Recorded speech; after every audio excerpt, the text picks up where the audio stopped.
Hi, Jamie here. I hope this video finds you well. It's been a while since I've made a video. I thought today I would just make a quick video to talk about how we know we're talking to guides when we enter a lucid dream, a trance state, or a projection experience. And from my opinion and experiences, there are three camps of individuals that you can meet in these states. The first one is your own self, your own psyche, obviously, the projections of who you are. And I think a lot of people are really familiar with that idea. These entities or this reflection of you can be always tend to be distracting. They tend to take you on kind of wild goose chases when you're lucid, and you kind of end up going, why did I follow this person? And they tend to, just kind of ramble on about nonsense, to be honest, when you're lucid. The second camp is guides. This is the contact space for guide contact, the guides that work with you in your own life. And the third would be more of an other camp, in my opinion. And I say that because I only have a small handful of other kind of contact, but I do have a huge chunk of guide contact in these states. So I wanted to talk about how we know we're talking to a guide. And the first one I know I've talked about before is to look at these experiences and this individual symbolically.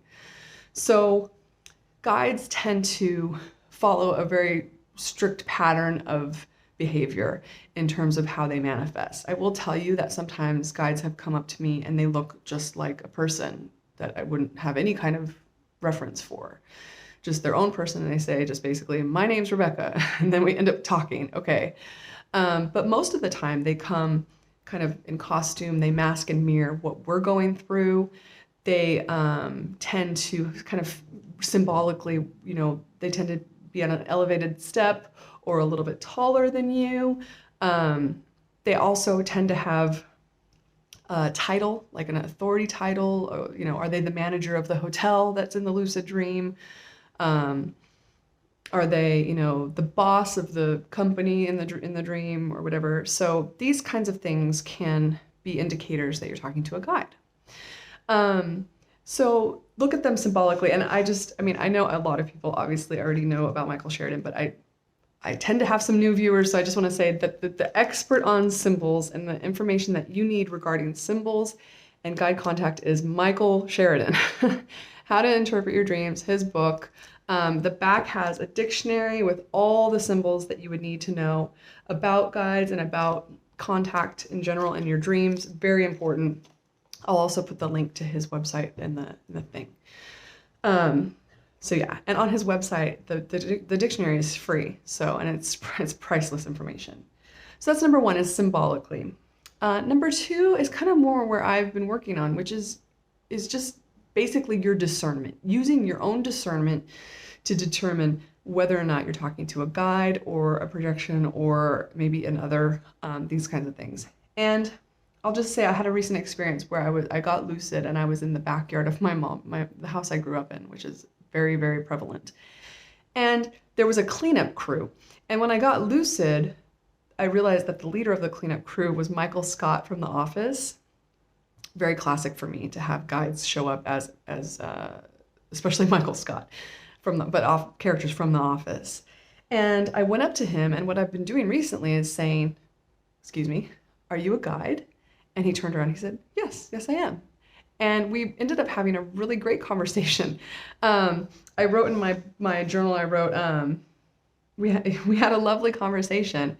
I don't recall much of it, which is a huge issue for me. But I remember very distinctly in the dream, in the lucid state, thinking to myself, this is what guide contact feels like.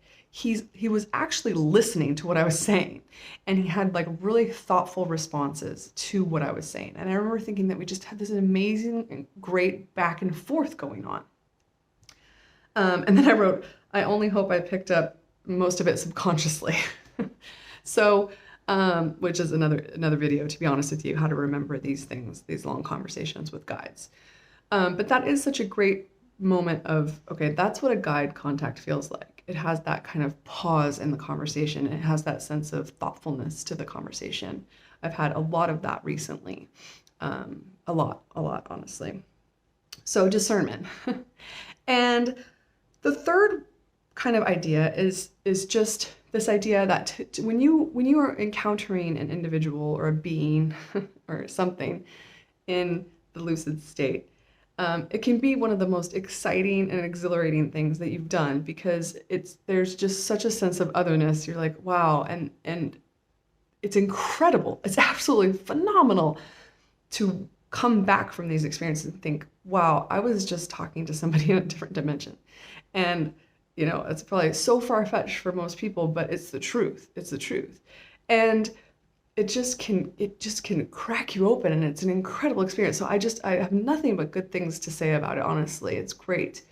But that said, I think there's been, you know, I've gotten a few comments like about, you know, oh, they're all demons, or, you know, or whatever. And it's like, you know, and that's, as preposterous as that is, you know, I think that the real rubber meets the road when you can use your own, you have to come into these states with your own authority and your own autonomy, a strong sense of self. And if you go, I mean, it's almost like if you think they're all demons, then don't do it, you know? Because the truth is that you can call entities whatever you want. Here we have this sort of idea of bad and good, and as much as I think that's really important here to remember that we have bad and good here, and that's certainly very true. I don't have all the answers about these other realms, but the bad and good thing, it's not quite as cut and dry.